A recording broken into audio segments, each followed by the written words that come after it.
প্রিয় শ্রোতা বন্ধুরা, আজকে আপনাদের শোনাবো কিশোর কবি সুকান্ত ভট্টাচার্যের লেখা একটি চিঠি। এই চিঠিটি তিনি লিখেছিলেন তার প্রিয় বন্ধু অরুণাচল বসুকে। সালটা 1942। আমাদের কিশোর কবির হৃদয়ের মণিকোঠায় তখন কড়া নাড়ছে প্রেম।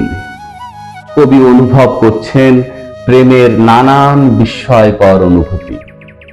সেই সময় কোড ল্যাঙ্গুয়েজে লেখা নানান মজার মজার চিঠির আদান প্রদান চলত সুকান্ত ও অরুণাচলের মধ্যে।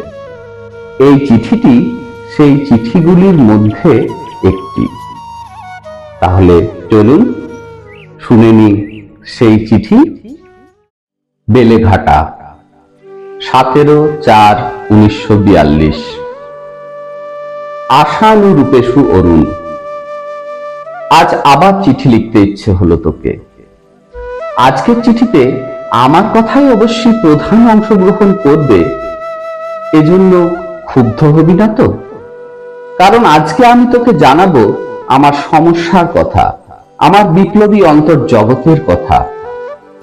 এই চিঠির আরম্ভ এবং শেষ ড্যাশের কথাতেই পরিপূর্ণ থাকবে।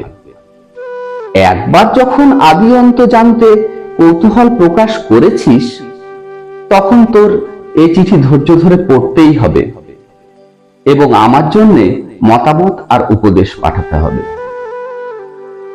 আজকে এইমাত্র ড্যাশের কথা ভাবছিলুম, ভাবতে ভাবতে ভাবলুম তোকেই ডাকা যাক পরামর্শ এবং সমস্যা সমাধানের জন্য। কিন্তু তার আগে জিজ্ঞাসা করব, আমার এই প্রেমের উপর আস্থা ও সহানুভূতি তোর মনের কোণে বাসা বেঁধেছে কি? যদি না বেঁধে থাকে, তবে এই চিঠি পড়া এখানেই বন্ধ করতে পারিস।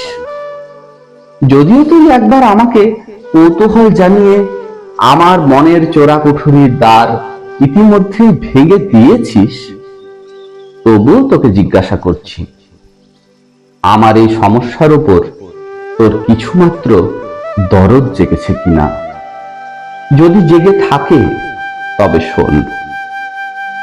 আমার প্রধান সমস্যা, আমি আজও জানি না ও আমায় ভালোবাসে কিনা। কতদিন আমি ভেবেছি ওর কাছে গিয়ে মুখোমুখি জিজ্ঞাসা করব, এই কথার উত্তর চাইব, কিন্তু সাহস হয়নি। একদিন এগিয়েও ছিলাম, কিন্তু ওর শান্ত চোখের দিকে তাকিয়ে আমার কথা বলবার শক্তি হারিয়ে গেছিল, অসারতা লাভ করেছিল চেতনা। ভালো ও আমায় বাসে কিনা জানি না, তবে সমীহ করে এটা ভালো রকম জানি। আবার সন্দেহ হয়, হয়তো ও আমায় ভালোবাসে এবং আমি যে ওকে ভালোবাসি এটাও জানে, কিন্তু যুক্তি দিয়ে অনুভব করি ওর প্রেমহীনতা।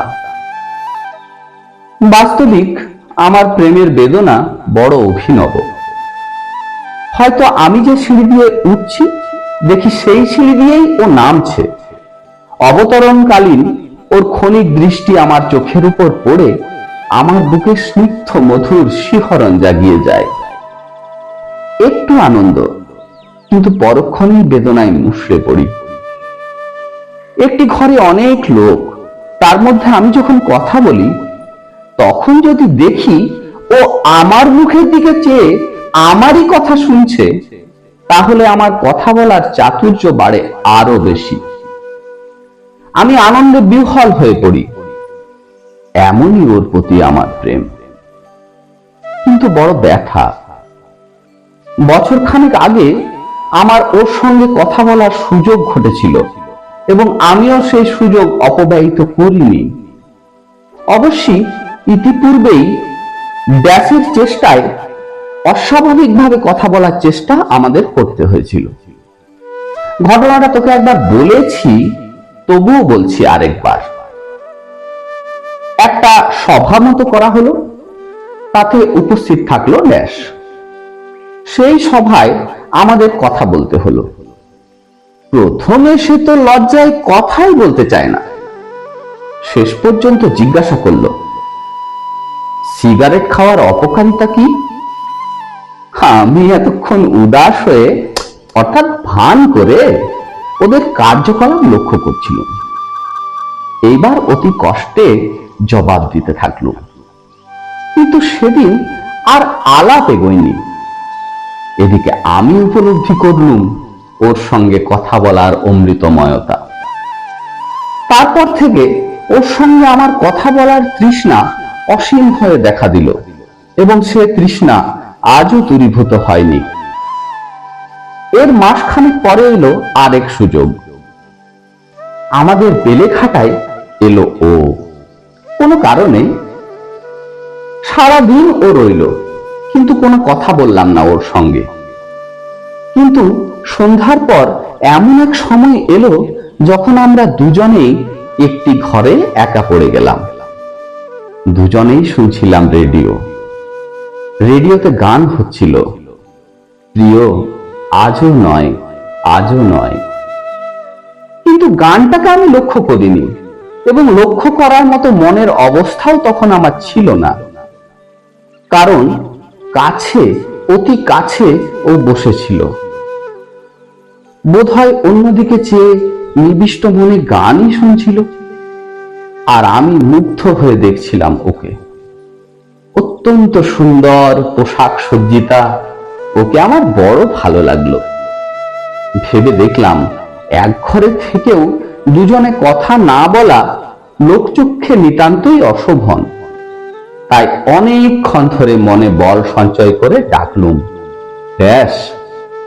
কিন্তু গলা দিয়ে অত্যন্ত ক্ষীণ কম্পিত স্বর বেরুল, ও তা শুনতে পেল না। এবার বেশ জোর দিয়েই ডাকলুম, ও তা শুনতে পেল। চমকে উঠে আমার দিকে চাইল, এবং আমিও এতক্ষণ ধরে ক্রমাগত মুখস্থ করা কথাটা কোনো রকমে বলে ফেললাম, ইচ্ছে হলে তুমি আমার সঙ্গে কথা বলতে পারো। ও মাথা নিচু করলে, কিছুই বললে না। মনে হলো ও যেন রীতিমতো ঘামছে। সেদিন আমার জীবনের শুভ দিন ছিল। প্রাণ ভরে সেদিন ওর কথা পান করেছিলাম। তারও মাসখানেক পরে এসেছিল শেষ শুভ দিন। সেদিন আমাদের কলকাতার প্রায় মাইল খানেক পথ অতিক্রম করতে হয়েছিল। মোটরে করে আমরা উপক্রমণিকার বাড়িতে গিয়েছিলাম। ওর ইচ্ছা ছিল আমার সঙ্গে ও সেদিন উপক্রমণিকার আলাপ করিয়ে দেবে। সৌভাগ্যবশত মোটরটা আমাদের সেখানে নামিয়েই ফিরে যায়, আর আমরাও ফিরতি পথে দুজনের সঙ্গ অনুভব করলুম। সেদিন নেশা লেগে গিয়েছিল ওর সঙ্গে চলতে, কথা বলতে। মনে করে দেখ, কলকাতার রাজপথে একজন সুন্দরী সুবেশা মেয়ের পাশে পাশে চলা কি কম সৌভাগ্যের কথা। ওর পাশে চলে, ওকে এত কাছ থেকে যে আনন্দ সেদিন আমি পেয়েছি, তা আমার বাকি জীবনের পাথেয় হয়ে থাকলো। ও এখন বিমান আক্রমণের ভয়ে চলে গেছে সুদূর ব্যস্তে, আর আমি তাই বিরহ বিধুর হয়ে তোকে চিঠি লিখছি, আর ভাবছি রবীন্দ্রনাথের দুটি লাইন, কাছে যবে ছিল পাশে হলো না যাওয়া, দূরে যবে গেল তারই লাগিল হাওয়া। আমার দ্বিতীয় সমস্যা আরো ভয়ঙ্কর। যদি আমার আত্মীয়রা জানতে পারে এ কথা, তবে আমার লাঞ্ছনার অবধি থাকবে না। বিশেষত আমার বিশ্বাসঘাতকতায় ব্যাস নিশ্চয়ই আমার সংস্পর্শ ত্যাগ করবে। অতএব এখন আমার কি করা কর্তব্য, চিঠি পাওয়া মাত্র জানাস। ইতি সুকান্ত ভট্টাচার্য।